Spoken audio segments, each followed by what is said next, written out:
Today is Thursday, Parashat Noach. There are many lessons to learn from the parasha. One of them is referred to in Masechet Psachim. And this is what it says. Amar Rabbi Yoshua ben Levi. Rabbi Yoshua ben Levi says, Le'olam an yotzi adam davar meguneh mipiv. A person should never say something obnoxious or something reprehensible or despicable. Should never express things in that way.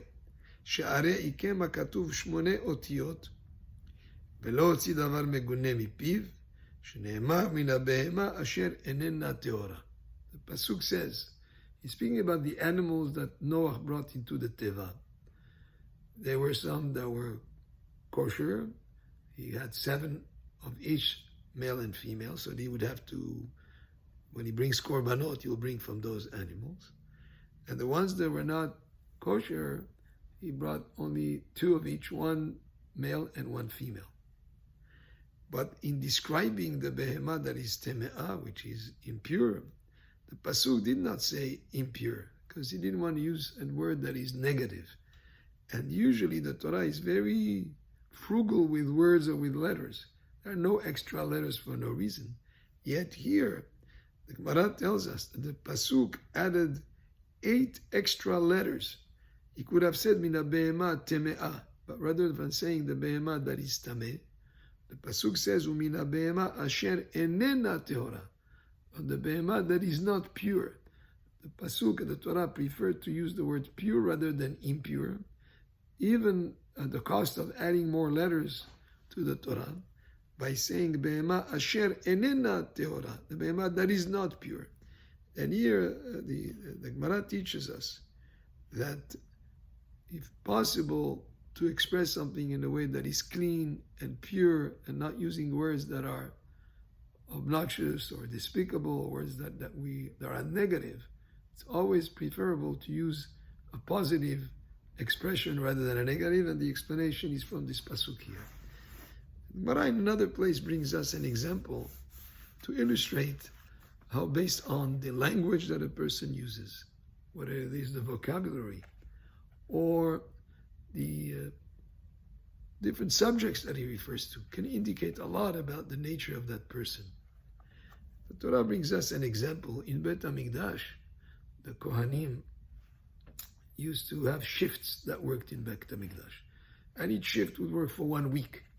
And the change of the shift was on Shabbat, where there would be a new shift that would come in, and the old shift that served the week before, that's when he would exit, and they would work for another week, and then every week there were 24 shifts of Kohanim that changed. So like every shift of Kohanim, every group of Kohanim would work approximately twice a year, except for the holidays where all of them came.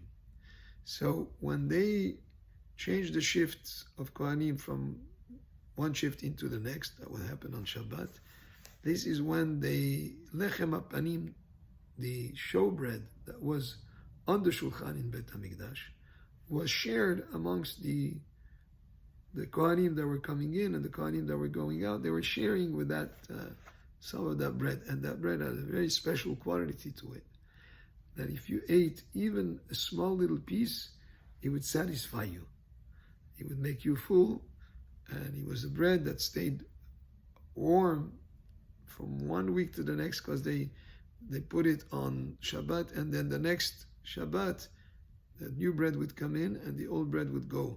That bread was so fresh, as if it had just been baked the day before, like just right before. So that piece of bread that each of the Kohanim would receive would be very satisfying. One of the Kohanim that was present said that he received a piece of bread that was so tiny, it was as small as the tail of a lizard. When the other Kohanim heard that expression, the tail of the lizard, that's not something that is very positive to describe a piece from the holy bread of lechem hapanim. Right away, based on that expression, they checked into his lineage, and he was found not to be a Kohen that was kosher to serve in Bet HaMikdash. Just through the words that he used, it was an indication of the person that he was. And therefore, each of us, what we learn from this parasha is the expression that we use our lips, we use our mouth to express ideas, to express things. We should always try to use clean language, language that is pure, even at the cost of adding more words. And not just that, the expression of words of a person and the subjects that he speaks about, how he expresses himself and the language that he uses is an indication to the type of person that he is. Baruch Adonai le'olam, amen ve'amen.